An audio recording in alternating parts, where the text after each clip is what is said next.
back to our channel. Yes, today is Thursday, and the storm that passes, but let's start with greetings. Come on. Hello, my name is Daniel. I'll be your host. Guy in the chair. He said it! And today we're going over the Snow White Nightmare Fuel trailer. The Critical Drinker says so, but let's check it out in here. So here we go. Let's enjoy. Son. Oh, no.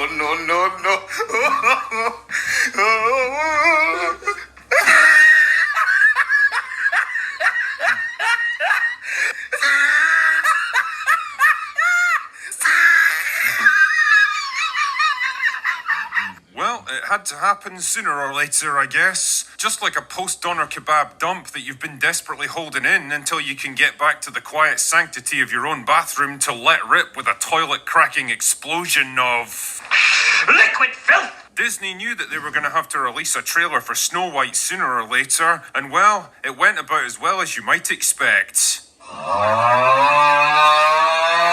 Honestly, I don't think I've ever seen a movie make so many missteps and receive such nuclear-level backlash in my entire career. From the laughably bad leaked photographs to the tiresome, updated for modern audiences premise, to the gratingly unpleasant interviews with the lead actress, and even the baffling decision not to cast dwarf actors for fear of offending Peter Dinklage. Snow White really was the perfect storm of everything so painfully predictable and ridiculous about modern entertainment, twisting and contorting itself into something barely recognizable from the original in a desperate attempt to pander to absolutely everyone. And when the announcement came that the project was going to be delayed by more than a year, almost certainly in response to the massive amount of negative publicity, it honestly seemed like they might just shit-can the whole thing. Because really, what was the point in pressing ahead with a movie that everyone in the world seemed to despise? How many hundreds of millions of dollars were you willing to lose just to make a point? Well, we got our answer at Disney's recent D23 Expo, their annual get-together where they announce a bunch of shit projects that nobody wants and try to pretend that the company isn't falling down around their ears. Anyway, after basically going radio silent on this movie for almost a year and hoping that the backlash would die down, Disney decided that the time was right to release their first trailer. And in case you were wondering, yes, it was just as gaudily oversaturated with eye-damaging colours, just as laden with fake, edgy, self-important music, just as crammed full of eerily uncanny CGI animals that looked great in cartoon form but weird and unnatural in live action as you might expect. And yes, there was no sign of Prince Charming because I think Rachel Zegler's made her thoughts on that character pretty clear already. All of Andrew's scenes could get cut, who knows? It's Hollywood, baby.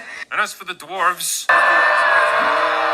Sorry, diverse, magical, gender, non-conforming, vertically challenged individuals, these things are absolute nightmare fuel. I mean, just look at them. Look at how jerky and unnatural their movements are. Look at their weird, rubbery, soulless faces. It's like watching an interview with Kevin Feige. They would have looked bad enough in a purely animated movie, but the fact that they're superimposed next to an actual human being so that we can very clearly see how fake they look is just further proof that the entire concept behind this movie was a horrifically bad idea. I mean, just pause for a moment and imagine how much better and more natural this scene would have looked, not to mention how much cheaper it would have been to film if they just shot it on an actual physical set and used actual dwarf actors. It would have given Rachel Zegler something to actually play against, instead of the horrifying reality that she was almost certainly dancing by herself in a big empty room for this sequence with some tennis balls on sticks as a visual reference for the dwarves. On that subject, actually, old Rachel's been suspiciously quiet in recent months, almost like she's been told by Disney that every time she opens her mouth and expresses another dumb, entitled, disrespectful, and poorly thought out opinion, she actively shaves millions of dollars off the film's box office total. The last time she made a major appearance in relation to this film, it was during a very carefully controlled conversation with Halle Bailey, and if you know anything about body language and tone of voice, it's pretty funny to compare the quiet, demure, soft-spoken and thoughtful Zegler in that interview with the brash, outspoken, abrasively overconfident version we saw just a few months earlier. The cartoon was made 85 years ago,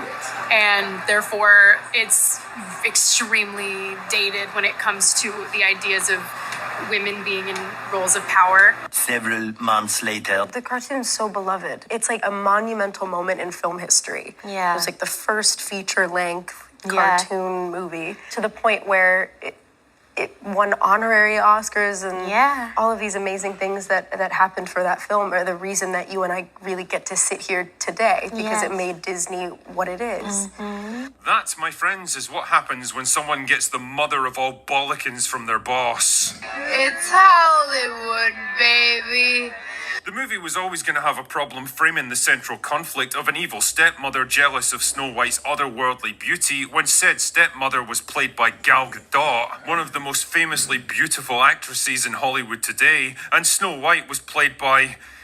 well, you get the picture. Fortunately, though, the trailer manages to completely emphasize the problem even more. Yes, I know that fairest of them all in this case is meant to represent truth and justice and leadership, or something equally vague and intangible that's been awkwardly ported into a narrative that totally doesn't support it, but that concept is not conveyed here at all. It's the cinematic equivalent of putting a Lamborghini next to a Ford Escort and implying the Lamborghini is the one that feels jealous. Somehow I don't think people are going to buy into this. Also, you've got to love the revamped version of the Whistle While You Work song that leaked online a couple of days ago. It's basically the perfect distillation of everything that's designed for modern audiences. And in case you're curious about the difference, check out this little side-by-side comparison.